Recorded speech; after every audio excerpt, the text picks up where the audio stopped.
नमस्कार विद्यार्थी मित्रांनो, मी डॉक्टर किशोर बागडे आणि आपण बघत आहात YouTube channel medical admission guidance. या चॅनलद्वारे मेडिकल ॲडमिशन संदर्भात लागणारी सर्व माहिती विद्यार्थी व पालक यांच्याकरता लक्षात घेऊन वेळोवेळी प्रसारित केली जाते। तर हा चॅनल अजून सबस्क्राइब केला नसेल सबस्क्राइब करा, बेल आयकॉनवर क्लिक करा आणि आपल्या मित्रांना शेअर करा। आता मेडिकल ॲडमिशन प्रोसेस सुरू झालेली आहे, आपल्या सर्वांना माहिती आहे। रजिस्ट्रेशन मला वाटते की तुमच्यापैकी बऱ्याच जणांनी रजिस्ट्रेशन झालेले असेल किंवा कोण करणार असेल। तर आपल्याला सर्वांना माहिती आहे की महाराष्ट्र मेडिकल ॲडमिशन प्रोसेस चे रजिस्ट्रेशन दिनांक 23 ऑगस्ट पर्यंत चालू आहे। तर हे रजिस्ट्रेशन 23 ऑगस्ट पर्यंत चालू राहत असते, पण प्रत्येक वेळी असा आमचा अनुभव आहे की ह्याला एक्सटेन्शन मिळतं, साधारणपणे 1 ते 2 दिवसाचं एक्सटेन्शन मिळतं। की मला वाटतं साधारणपणे 23 ऑगस्टचं एक्सटेन्शन 28 ऑगस्ट पर्यंत मिळू शकेल। म्हणजे आपली रजिस्ट्रेशन प्रोसेस ही 28 ऑगस्ट पर्यंत चालू राहते। आता हा आपला विषय काय आहे, आपण का विचार करतोय, तर आपल्याला सर्वात महत्त्वाची गोष्ट म्हणजे SML म्हणजे स्टेट मेरिट लिस्ट नंबर, की ज्याच्यावर आपला सगळा डॉलर अवलंबून आहे। आणि ज्याला SML आला की साधारणपणे आपल्याला लक्षात येतं की आपल्याला कुठल्या स्ट्रीमला ऍडमिशन मिळणार आहे, म्हणजे गव्हर्नमेंट MBBS ला मिळणार आहे का प्रायव्हेट MBBS ला मिळणार आहे का सेमी गव्हर्नमेंटला मिळणार आहे, किंवा गव्हर्नमेंट BAMS मिळू शकते का सेमी गव्हर्नमेंट मिळू शकते का BHMS मिळू शकते का, हे सगळं आपल्याला लक्षात येणार आहे। तर हा महत्त्वाचा जो विषय आहे तो SML, तो साधारणपणे आता आपल्याला थोड्या दिवसात मिळणार आहे। आणि तो कसा बघायचा, कसा मिळेल, कधी मिळेल, हे आपल्याला आजचा व्हिडिओचा विषय आहे। म्हणजे आजचा आपला व्हिडिओ काय कुठल्या विषयावर अवलंबून आहे, SML कधी मिळेल आणि कसा बघावा। तर मित्रांनो, रजिस्ट्रेशन प्रोसेस ही 23 ऑगस्ट पर्यंत संपल्यानंतर एक्सटेन्शन मिळाल्यानंतर त्याला 28 ऑगस्ट पर्यंत रजिस्ट्रेशन प्रोसेस चालू शकते। मग हे रजिस्ट्रेशन झाल्यानंतर SML मिळणार आपल्याला। तर साधारणपणे 28 ऑगस्ट पर्यंत जर समजा एक्सटेन्शन मिळालं तर 30 किंवा 31 ऑगस्टला आपल्याला state merit list number state merit list declare होणार। तर स्टेट मेरिट लिस्ट मध्ये आपला SML कसा बघायचा हे आपण बघणार आहोत। तर हे जेव्हा रजिस्ट्रेशन संपतं तेव्हा 2 प्रकारच्या लिस्ट येतात, कधी कधी 1 येते, कधी कधी 2 येतात, बऱ्याच वर्षी 1च येते। 2 मेरिट लिस्ट कुठल्या कुठल्या येतात, तर पहिल्यांदा गव्हर्नमेंट डिक्लेअर काय करतं, रजिस्टर्ड कॅन्डिडेट लिस्ट। नीट लक्षात घ्या, रजिस्टर्ड कॅन्डिडेट लिस्ट आणि स्टेट मेरिट लिस्ट ह्या 2 वेगवेगळ्या असतात। मागच्या वर्षी महाराष्ट्र CET सेलने रजिस्टर्ड कॅन्डिडेट लिस्ट डिक्लेअर केली होती। रजिस्टर्ड कॅन्डिडेट लिस्ट म्हणजे काय, तर ऍट रॅन्डम जे कुठल्या विद्यार्थ्यांनी रजिस्टर केलेलं आहे त्या विद्यार्थ्यांची यादी, म्हणजे महाराष्ट्र CET सेलकडे कुठल्या महाराष्ट्रातील कुठल्या विद्यार्थ्यांनी कुठल्या बाहेरच्या विद्यार्थ्यांनी रजिस्टर केलेले आहे त्याला म्हणतात रजिस्टर्ड कॅन्डिडेट लिस्ट। पण ही आपल्या उपयोगाची नाही, ही ऍट रॅन्डम असते, कुठलाही विद्यार्थी कुठं केलेला असतो, तर ही लिस्ट आपल्या उपयोगाची नाही। तर आपल्याला कुठली लिस्ट महत्वाची आहे, स्टेट मेरिट लिस्ट।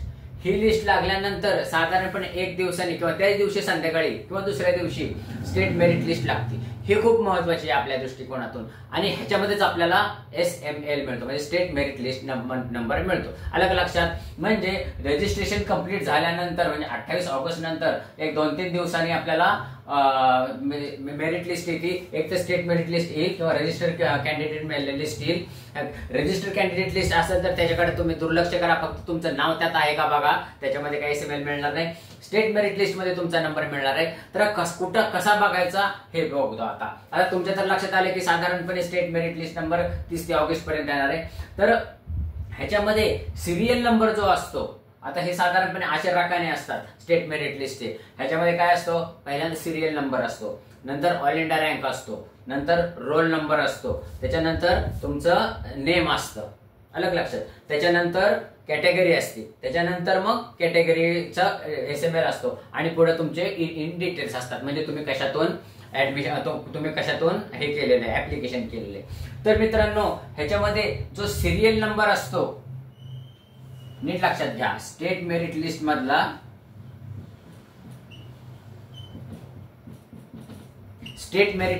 जो सिरियल नंबर असतो तो तुमचा SML असतो। हे खूप महत्वाची गोष्ट आहे। स्टेट मेरिट लिस्ट मधला जो सिरियल नंबर असतो तोच तुमचा SML असतो, स्टेट मेरिट लिस्ट नंबर। हे खूप महत्वाचं आहे। जनरल झाला हा SML जनरल झाला, आणि मग कॅटेगरी SML कुठं असतो, तर इथे शेवटी जो तुमची कॅटेगरी मेन्शन केलेली असते, आणि कॅटेगरी नंतर तुमचा जो SML स्पष्टपणे लिहिलेला असतं त्याच्यामध्ये की कॅटेगरी SML, की जर समजा एखादा OBC आहे XYZ, इथं all India rank, roll number, त्याचं नाव आहे, इथं कॅटेगरी आली OBC, आणि इथं त्यांचा असतो OBC कॅटेगरी HML धरून चालू दिस. तर हे तो इथं तुम्ही बघायचा. म्हणजे एखाद्या कॅटेगरीच्या विद्यार्थ्याचा जर समजा विचार केला ओबीसीचा, तर हा नंबर त्याचा जनरल एसएमएल येईल. अलग लक्षात, ओबीसीचा इथला नंबर हा जनरल एसएमएल येईल आणि इथला नंबर हा कॅटेगरी एसएमएल येईल. म्हणजे कॅटेगरीच्या विद्यार्थ्यांना दोन एसएमएल येणार, जनरल एसएमएल आणि कॅटेगरी एसएमएल.